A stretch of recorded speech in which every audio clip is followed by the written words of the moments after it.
Bueno, hoy chicos vamos a ver lo que viene a ser la operación de evaporación, donde ocurre una transferencia de calor. Por ejemplo, si nosotros queremos calentar o evaporar una solución de sal o de azúcar, desde una composición de lo que viene a ser un 20% o un 50%, voy a requerir de un evaporador. Un evaporador con una determinada área de transferencia de calor. En este caso, el objetivo del trabajo práctico es que ustedes puedan llegar a determinar esta área de transferencia de calor de un evaporador de simple efecto. Para eso vamos a iniciar primero con un pequeño marco teórico, un breve marco teórico, con respecto a qué es la evaporación. La evaporación consiste en concentrar una solución que contiene un soluto no volátil y un solvente volátil. En el caso, por ejemplo, de una solución de azúcar, el soluto no volátil vendría a ser el azúcar y el solvente vendría a ser el agua. Entonces aquí el agua va a pasar de lo que viene a ser su estado líquido al estado vapor. Aquí ustedes pueden observar un esquema de un evaporador de simple efecto, donde a este evaporador va a ingresar una corriente de solución diluida, en nuestro ejemplo puede ser una solución de azúcar, con un caudal F, una composición de azúcar XF, una temperatura TF y una entalpía HF. Nosotros le vamos a dar la nomenclatura de H minúscula para lo que viene a ser las entalpías de las corrientes líquidas y H mayúscula para las entalpías de las corrientes gaseosas. Entonces, esta corriente de disolución diluida se va a calentar a expensas de otra corriente, que es la corriente de vapor de calefacción. Esta corriente de vapor de calefacción también va a ingresar con un determinado caudal, caudal S, una presión PS, una temperatura TS y una entalpía HS. Y va a ingresar a lo que viene a ser una cámara de calefacción y va a entregar su calor latente, para salir como una corriente de condensado, con un caudal D, una temperatura TS y una entalpía HS. Entonces, la corriente de disolución diluida se va a calentar a expensas de la corriente de vapor de calefacción, es decir, que a través de lo que viene a ser el calor latente, va a aumentar su temperatura hasta llegar a una temperatura que es la temperatura de ebullición de la solución, que nosotros la vamos a llamar TP. Y a partir de allí vamos a obtener lo que viene a ser un vapor generado, con un caudal B, una temperatura TP y una entalpía HB. Y por otro lado vamos a obtener la corriente de interés, que es la corriente de disolución concentrada, con un caudal P, una composición XP, temperatura TP y entalpía HP. Tanto la corriente de vapor generado como la corriente de disolución concentrada, ambas van a salir a la temperatura de ebullición de la solución, es decir, ATP. Esta zona que está marcada con gris es la zona que se denomina de evaporación. Y está una presión P. Y esta otra zona es la zona de calefacción. En estas zonas diríamos que la corriente de disolución diluida no va a entrar en contacto directo con la corriente de vapor de calefacción. Ustedes van a requerir o vamos a requerir de la tabla de vapor de agua, del gráfico de entalpía versus composición y del gráfico de Diury. Es una solución de hidróxido de sodio. La corriente de disolución diluida de hidróxido de sodio que va a ingresar a nuestro evaporador va a constar de un caudal de aproximadamente 5.000 kilogramos por hora, una composición de 0,2 de hidróxido de sodio, una temperatura de ingreso de aproximadamente 140 grados Fahrenheit, y en el caso de la entalpía de esta corriente, no nos da de dato el problema, ¿sí? Y vamos a querer obtener una corriente de disolución concentrada con una composición de 0,5. Al igual que el caudal, ¿sí?, la temperatura y las entalpías no son datos directos, diríamos, del problema. Vamos a empezar con una presión, ¿sí?, este vapor de 25 psi. De tal manera que nosotros vamos a obtener en la corriente de vapor generado un vapor con una presión de 1,7 psi. Esta presión es la presión que nosotros vamos a encontrar acá, lo que viene a ser la zona de evaporación. Y a su vez también nos da el valor del coeficiente global de transferencia de calor, que asciende a un valor de 1560 watts metros cuadrados Kelvin. Esos serían los datos con los que nosotros vamos a contar en el problema. Pero vemos que tanto los caudales como temperaturas y entalpías de las diferentes corrientes la vamos a poder obtener ya sea de los balances de masa o balance de energía, o también ¿sí?, lo que corresponde a las tablas y gráficos del sistema, en este caso del hidróxido de sodio. Entonces, lo que nos solicita acá el problema es, en primer lugar, determinar este caudal de vapor de calefacción, que es S, el área de calentamiento, que es el área de transferencia de calor del evaporador, y por último nos solicita determinar la economía del evaporador. Entonces vamos a ir por partes. Primero vamos a determinar el caudal de la corriente de vapor de calefacción, S, y para eso vamos a hacer uso de los balances de masa, en principio. Tanto el balance general como del balance por componente. En el balance general nosotros tenemos todas las corrientes que ingresan al evaporador. En este caso tenemos el caudal de la corriente de disolución diluida, más el caudal de la corriente del vapor saturado de calefacción, es igual a lo que corresponde al caudal de la corriente de disolución concentrada, más el caudal de la corriente del vapor generado, y más el caudal de la corriente de condensado.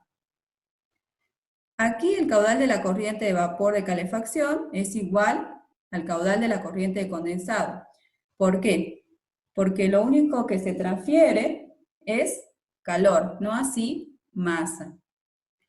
Por otra parte, este balance de masa está expresado para un flujo que nosotros consideramos en estado estacionario. Y para lo que corresponde al balance de componente, nosotros sabemos que tenemos que multiplicar cada una de las corrientes por su composición. En este caso, se eliminó la corriente de vapor generado porque el vapor generado no contiene hidróxido de sodio. Y si también observamos, vemos que al final terminamos eliminando el caudal de la corriente de vapor de calefacción S. O sea que de estos balances no lo podríamos determinar. Y tendríamos que recurrir al balance de energía. Igual estos balances a nosotros nos va a permitir poder determinar el caudal de la corriente de vapor generado y el caudal de la corriente de disolución concentrada. Entonces, planteamos el balance de energía, donde cada una de las corrientes nosotros tenemos que multiplicar por la entalpía de cada una de ellas, tanto de las corrientes que ingresan como de las corrientes que salen del evaporador. Si bien el caudal de la corriente que corresponde al vapor saturado de calefacción es igual al caudal de la corriente de condensado, no así su entalpía. Aquí tenemos una entalpía de un líquido, y en lo que corresponde al vapor de calefacción tenemos una entalpía de un gas. Pero sí vamos a poder determinar lo que corresponde al caudal de vapor de calefacción. A partir de los diferentes caudales, que en algunos casos van a ser datos, otros lo vamos a poder determinar a partir de los balances de masa. Y en el caso de las entalpías, es lo que vamos ahora a aprender a determinar a partir de las gráficas. Y vamos a iniciar con lo que corresponde a la entalpía de la corriente de disolución concentrada, que nosotros la vamos a llamar HP. ¿Sí? La entalpía de la corriente de disolución concentrada. Para poder obtener este valor, lo que vamos a hacer es utilizar la gráfica de entalpía versus composición, en este caso para nuestro sistema, que es el sistema de hidróxido de sodio-agua, y nos vamos a encontrar que en el eje Y tenemos la entalpía relativa, es decir, aquí tenemos en unidades de BTU libra-masa, y en el eje X tenemos la concentración, pero lo tenemos en porcentaje en peso. Y estas curvas que ustedes van a ver acá representan las temperaturas de ebullición de nuestro sistema.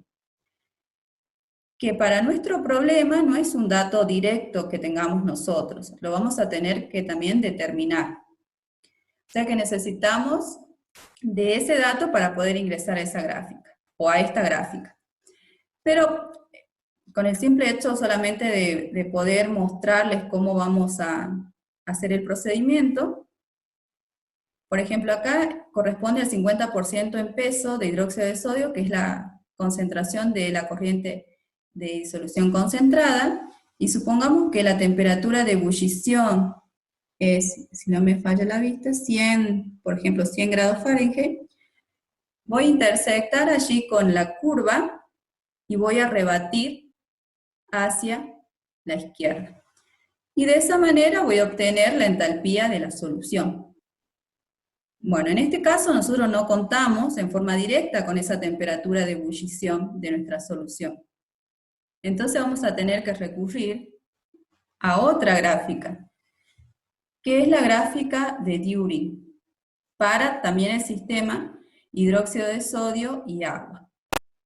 En estas rectas que nosotros tenemos acá, están las composiciones de las corrientes.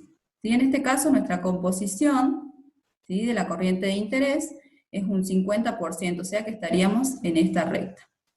¿Bien? Pero para poder determinar la temperatura de ebullición, ¿sí?, que corresponde al eje Y, tenemos que saber la temperatura de ebullición del agua, que tampoco lo tenemos en forma directa. ¿Sí? Suponemos de nuevo, por ejemplo, que sea 140 grados Fahrenheit, ¿sí?, y vamos hasta 50%, intersectamos con la recta del 50% y rebatimos para determinar el punto de ebullición de nuestra solución. Pero bueno, no contamos entonces en forma directa con esta temperatura de ebullición del agua, pero ahora les paso a explicar cómo vamos a obtener esta temperatura de ebullición del agua. Nosotros queremos concentrar, en este caso, una solución de hidróxido de sodio desde una composición del 20% al 50% a una presión, ¿sí?, de aproximadamente 1,7 psi. ¿Sí? Entonces eso va a ser nuestro sistema en esas condiciones de operación. Lo que vamos a hacer es que en vez de la solución de hidróxido de sodio, la vamos a reemplazar por agua. Entonces, en esas mismas condiciones de operación, es decir, la presión 1,7 psi, ¿sí?, vamos a determinar la temperatura a la cual ebulle el agua. ¿Sí? Y para eso vamos a recurrir, ¿sí?, a lo que viene a ser la tabla o las tablas de vapor de agua.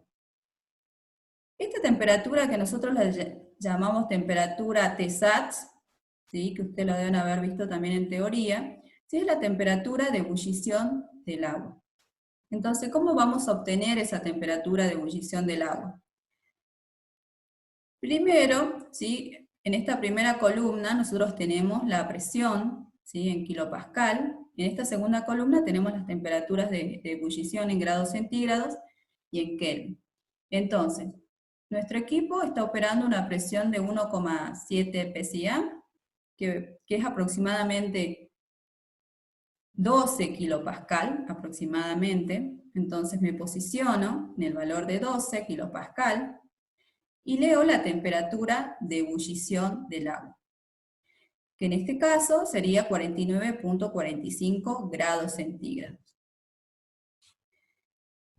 Y en unidades Fahrenheit tenemos que esta temperatura de ebullición del agua, que es la temperatura SAT, es de 121 grados Fahrenheit. Entonces, con esa temperatura voy a regresar al gráfico de During, voy a ingresar con 121 grados Fahrenheit, voy a intersectar con la recta del 50%, y voy a rebatir hacia la izquierda. Y voy a leer allí que el valor de temperatura de ebullición para este caso es de 193 grados Fahrenheit, aproximadamente 89.4 grados centígrados. Entonces tenemos por un lado la temperatura de ebullición, ¿sí?, de nuestra solución, y la temperatura de ebullición del agua en las mismas condiciones. Esa diferencia de temperatura es lo que nosotros vamos a llamar incremento del punto de ebullición, IP. Temperatura TP menos temperatura TSAT. Bien, entonces hasta aquí ya hemos determinado la temperatura de ebullición de la solución, que era lo que teníamos que determinar para ingresar a nuestra primera gráfica, que era de entalpía versus composición. Entonces posiciono la composición de la corriente de disolución concentrada, un 50%,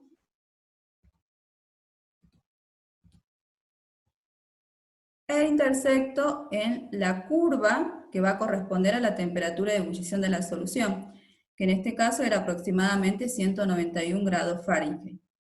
Ustedes van a ver que no hay curvas para cada uno de los grados, ¿sí? Entonces van a tener que imaginar una de las curvas, ¿sí?, que en este caso es lo que vamos a realizar, e intersectarla y rebatirla hacia la izquierda. Y el valor allí que vamos a encontrar de entalpía es de 220 BTU por libra masa. Entonces estos diferentes pasos que nosotros llevamos a cabo es para determinar la entalpía de la solución concentrada. Entonces ahora la pregunta es si para la determinación de la entalpía de la disolución diluida vamos a requerir hacer todos estos pasos que hicimos para la entalpía de la disolución concentrada. Aquí la respuesta va a ser que no, ¿sí? ¿Por qué? Porque esta corriente de disolución diluida tiene una temperatura, de hecho es 140 grados Fahrenheit. Por lo tanto, cuando yo tenga que ir a leer al gráfico de entalpía versus composición, voy a necesitar de la composición que tenga la corriente de alimentación, ¿sí?, que en este caso es un 20%, y de la temperatura con la que ingresa esa solución, que es 140. En este caso justo tenemos la curva que representa 140 grados Fahrenheit. Entonces vamos a rebatir y vamos a encontrar allí el valor de la entalpía de la disolución diluida. Seguimos con las determinaciones de las entalpías. Y ahora vamos a la determinación de la entalpía de la corriente de vapor generada, HV.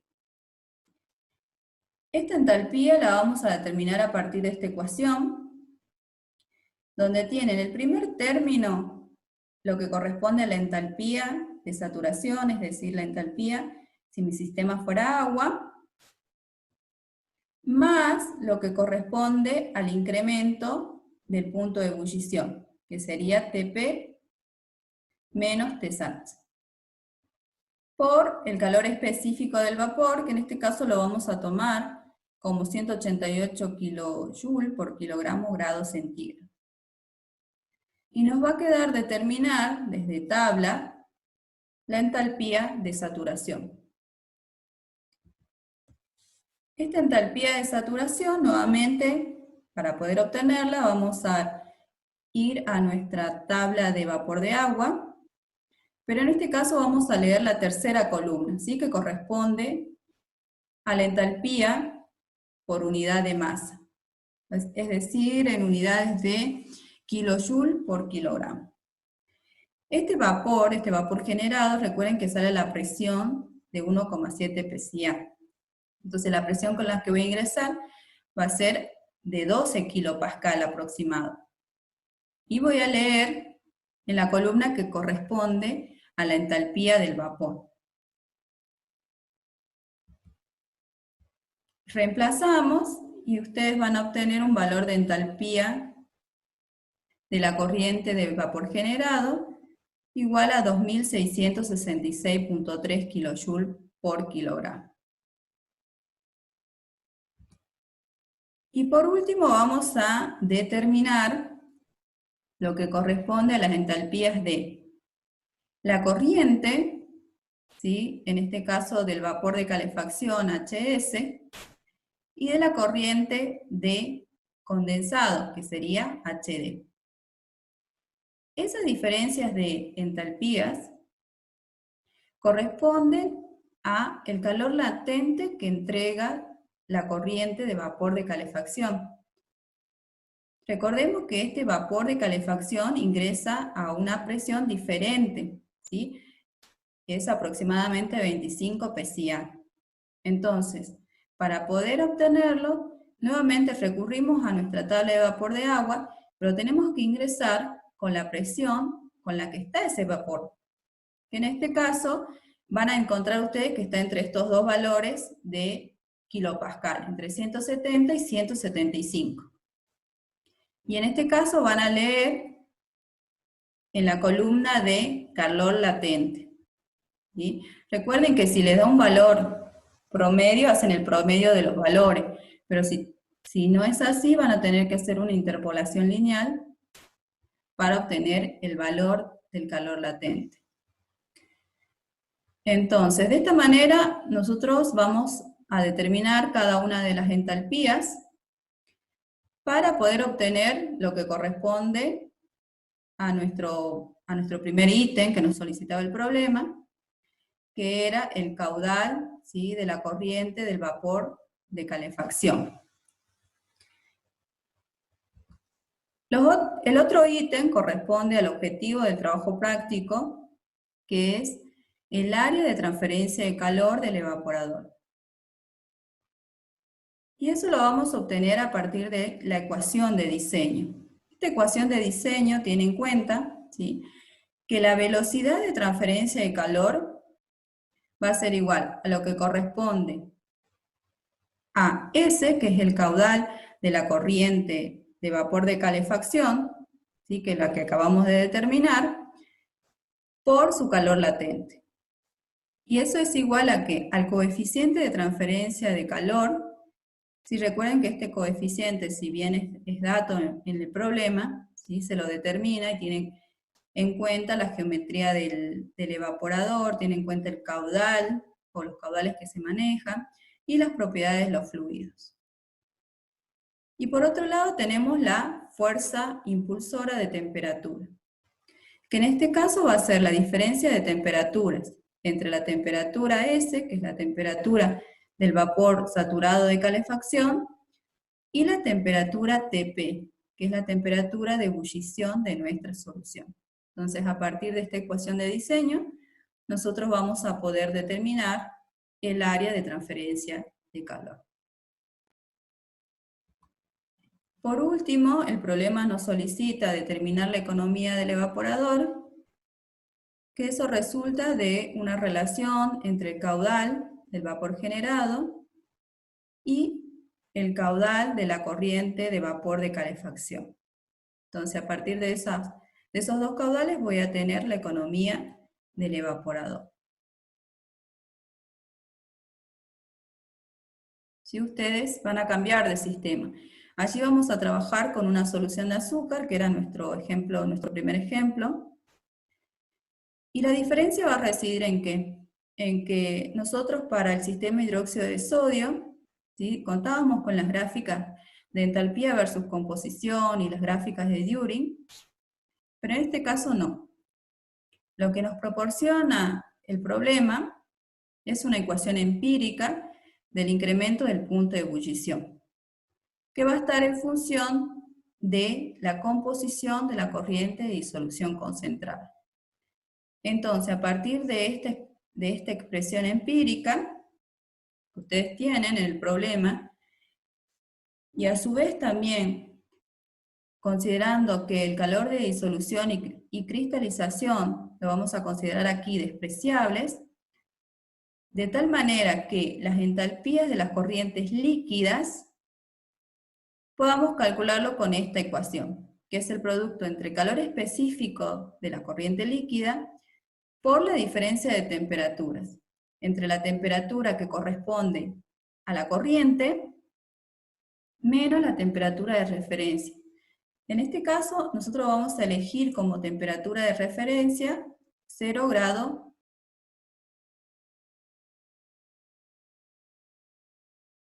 Si bien nosotros vamos a trabajar con soluciones de hidróxido de sodio, aquí estas soluciones van a ser diluidas, ¿sí? Entonces, al ser diluidas estas soluciones de hidróxido de sodio,